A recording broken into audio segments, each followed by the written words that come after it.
예, 말씀 정리하겠습니다. 요한계시록 5장 1절에서 14절 말씀. 오늘은 대주제가 어린 양 예수를 바라보자. 그렇게 주제고, 어제의 제목은 하늘의 보자. 하나님 영원한 나라를 바라보자. 우리가 고난과 상과 애통의 이 땅에 죽음에 드리운 이 세상의 고난의 삶을 있더라도 나 자신과 이 세상을 바라보지 말고 천국을 바라보는 삶을 살자. 두 번째로 오늘은 예수 그리스도를 바라보자. 그럴 때 인생 문제를 해결한다. 그게 전통적이고 역사적이고 영원한 삶의 방법입니다. 그 이상의 인생 해결 방법은 없다. 그게 바로 오늘 요한계시록 5장 1절 말씀이고, 요한계시록을 읽으면서 우리가 주의할 사항이 극단으로 치우치면 안 됩니다. 이쪽이든 저쪽이든 요한계시록을 너무 이 세상을 천년왕국으로 생각하고 이 세상의 관점에서 너무 충실하려고 하는, 물론 그게 필요해요. 그런 무천년설적인 요한계시록을 보는 것도 그렇게만 옳지 않다. 여기는 우리는 영적인 삶이기 때문에. 두 번째로는 너무 영적으로 생각해가지고 종말론적으로 너무 극단적인 시한부 종말론적으로 보는 것도 옳지 않다. 우리는 중요의 자세를 잘 해야 되겠다. 이렇게 봐야 됩니다. 왜 그냥 오늘 요한계시록 5장을 읽으면서 이것을 너무 마지막 사실 종말론이고 하늘의 현상, 영적인 현상, 마지막 이 세상에 하는 심판에 대한 이야기, 전체적으로 그 심판의 주인은 예수님이다 그러는데 너무 그 심판이라든지 이 세상의 종말이라든지 이런 부분을 강조하지 않고 너무 영적인 교훈으로만 적용하는 경향이 주로 우리 개혁주의 안에서 너무 많이 보여요. 그래서 그거는 옳은 자세임에도 불구하고 반드시 이 세상이 끝이 있고 종말을 향해서 가고 요한계시록은 마지막 세상의 심판을 이야기하고 있는 것이다. 그걸 전제하고 항상 읽어야 됩니다. 1절 읽겠습니다. 크게 시작. 내가 봄에 보좌에 앉으신 이의 오른손에 두루마리가 있으니 안팎으로 썼고 일곱 인으로 봉하였더라. 예, 2절 읽겠습니다. 시작. 또 봄에 힘 있는 천사가 큰 음성으로 외치기를 누가 그 두루마리를 펴며 그 인을 떼기 합당하냐 하니 하나. 예, 아멘. 이 두루마리라는 거는 그 파피루스로 예전에는 이렇게 둘둘둘둘 책이 없을 때는 둘둘둘 마른 겁니다. 근데 이것을 뗄 사람이 없다. 그 다음에 이 두루마리 인으로 그 도장을 찍혀가지고 봉해졌더라. 이게 대체 무슨 이야기인가? 그래서 극단적으로 이야기하는 사람 마지막 종말에 대한 이야기다. 또 그 종말에 대해서 그렇게 강조하지 않는 그런 무천년 설적인 그런 주장하는 사람은 그냥 말씀이다. 그렇게 이야기했는데 두 개 다 옳은 것입니다. 우리 두 개 다 항상 생각하고 해야 된다. 여기서는 예수 그리스도의 인간의 죄로 통해 우리의 사망과 죽음과 심판과 그 다음에 그치만 예수 그리스도를 통해서 구속과 구원을 통해서 마지막 최후의 하나님 나라가 심판하고 이 세상을 심판하고 음, 하나님 심판이 도래하는 그 전체를 다 과정을 넣은 것이 바로 두루마리다. 이렇게 볼 수가 있습니다. 4절 읽겠습니다. 3절 읽겠습니다. 시작. 하늘 위에나 땅 위에나 땅 아래에 능히 그 두루마리를 펴거나 보거나 할 자가 없더라. 없더라. 당연히 예수 그리스도 외에는 인류의 죄와 사망과 이 세상을 해결할 자가 없는 게 너무 당연하죠. 4절 읽겠습니다. 시작. 그 두루마리를 펴거나 보거나 하기에 합당한 자가 보이지 아니하기로 내가 크게 울었더니 예, 여기서 조금 우리가 문제의식이 있는 게 크게 울었더라. 요한이. 그래서 나는 속으로 이런 생각이 인간적으로 들어요. 지가 뭔데 우냐? 너가 뭔데 우냐? 이런 생각이 뭐 예수님이 하나님 울어야지. 물론 이건 내가 조금 실수네. 제 사도 요한을 그렇게 생각하면 안 되지만 똑같은 인간으로서 왜 그리 크게 우는가? 그런 생각이 좀 없잖아 들어요. 5절에 있겠습니다. 시작. 장로 중의 한 사람이 내게 말하되 울지 말라 유대의 지파의 사자 다윗의 뿌리가 이겼으니 그 두루마리와 그 일곱 인을 떼시리라 하더라. 여기다 또 울지 마라 그랬죠.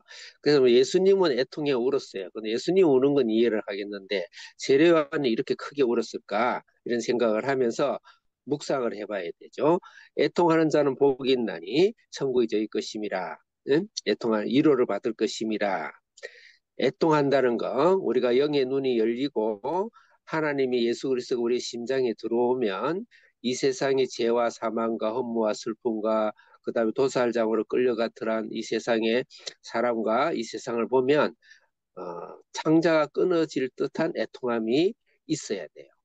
그래서 우리가 이 세상에 그냥 어제도 왔던 세상 오늘도 오고 내일도 올 거라는 막연하게 아무 감각 없는 이 세상의 삶과 땅을 밟고 시간 속에 살아간다 그러면 우리는 회개해야 되겠죠.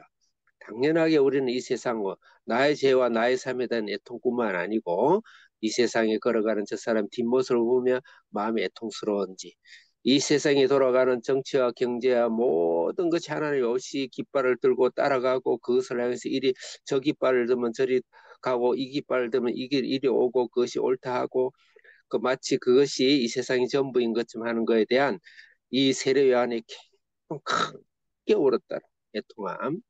애통함이 우리 속에 있는가를 보면서 우리가 좀 오늘 회개하고 하나님 이 세상에는 문제 해결이 없습니다. 삶의 의미가 없습니다. 소망도 없습니다. 슬픔과 허무와 죄로 죽어가는 이 세상을 향하여 보면서 세례요한 같이 영적인 눈이 열려서 크게 울더라. 이건 부정적인 울음이 아니에요. 해결되고 소망의 울음이겠죠. 6절 읽겠습니다. 크게 시작. 내가 또 보니 보좌와 내 생물과 장로들 사이에 한 어린 양이 서 있는데 일찍이 죽임을 당한 것 같더라. 그에게 일곱 뿔과 일곱 눈이 있으니 이 눈들은 온 땅에 보내심을 받은 하나님의 일곱 영이더라. 예, 7절도 읽겠습니다. 시작. 그 어린 양이 나와서 보좌에 앉으신 이의 오른손에서 두루마리를 취하시니라. 아멘. 어린 양. 6절에도 어린 양이 나오죠. 7절에도 어린 양이 나오죠. 어린 양이 바로 해결점이죠.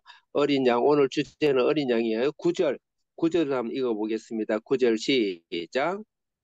그들이 새 노래를 불러 이르되 두루마리를 가지시고 그 인봉을 땡기에 합당하시도다. 일찍이 예, 죽임을 당하사 음, 예, 각 일찍이 족속과 죽임을 당하사, 예, 어린 양 말하죠. 예, 그 다음에 12절 읽어보겠습니다. 12절 시작. 큰 음성으로 이르되 죽임을 당하신 어린 양은 능력과 부와 지혜와 힘과 존귀와 영광과 찬송을 받으시기에 합당하도다. 예, 어린 양, 그 다음에 13절 읽겠습니다. 크게 시작. 내가 또 들으니 하늘 위에나 땅 위에나 땅 아래와 바다 위에와 또 그 가운데 모든 피조물이 이르되 보좌에 앉으신 이와 어린 양에게 예, 찬송과 어린 양. 존귀와 네, 어린 양입니다. 해결은 어린 양입니다.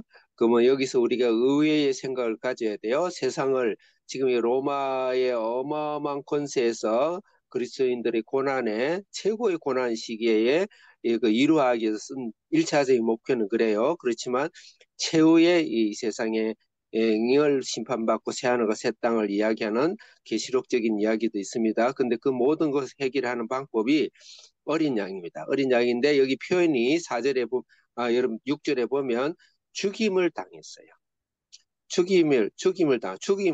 죽는 것으로 해결할 수 있나요?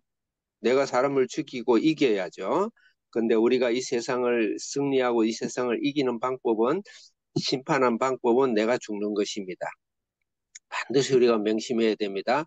내가 죽는 것이면 상대방을 이기려 하지 마세요. 상대를 이기려고 세상을 이기려고 달려들지 마시고 내가 죽어야 돼요. 그렇지만 결론은 우리가 이겨요. 그러니까 내가 죽을 때 우리가 이긴다. 그 다음에 어린 양이에요. 어려. 죽는 것도 억울한데 어려요. 어리는 것은 죽임 당하기에 딱 적절하죠. 힘이 없죠. 내가 힘이 없을 때 세상은 이깁니다. 내가 가장 약할 때 하나님의 권능의 손이 예수 그리스도의 부활의 손이 우리를 이끄십니다. 그걸 인생 속에 경험하고 간증할 수 있는 사람은 굉장히 영광이고 굉장한 신앙의 삶의 득템을 하시는 거예요.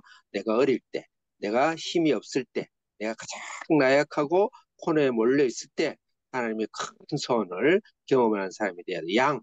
양은 또 가장 약한 존재죠. 똑같습니다. 가장 더 약하죠. 그리고 이 삼중 강조에 삼중 강조. 죽었다, 어리다, 양이다. 개 한 마리가 수천 마리 양떼를 몰고 가요. 도망을 가는 거죠. 양 입장에서는. 그래서 우리가 혹시 내가 그런 처한 상황에 내가 그런 심리적이고 상황이 있을 때 할렐루야 할렐루야 주님을 찬양하고 왜 그러냐면 8절 이하로 오히려 그 어린 양 내가 죽임을 당하고 어리고 양이 이 세상 힘을 세상이 볼 때는 세상의 역사가 볼 때는 세상이 주는 심판이 볼 때는 세상이 주는 능력을 볼 때는 나는 죽임을 당한 것 같고 어린 것 같고 양 같지만은 그때 큰 하나의 찬양의 소리들을 지금 8절 이하로 찬양하라 찬양하라 찬양하라 8절을 읽겠습니다. 크게 시작. 그 두루마리를 취하심에 네 생물과 24장로들이 그 어린 양 앞에 엎드려 각각 검은고와 향이 가득한 금 대접을 가졌으니 이 향은 성도의 기도들이라. 어린 양과 함께 그만큼 중요한 것은 성도의 기도입니다.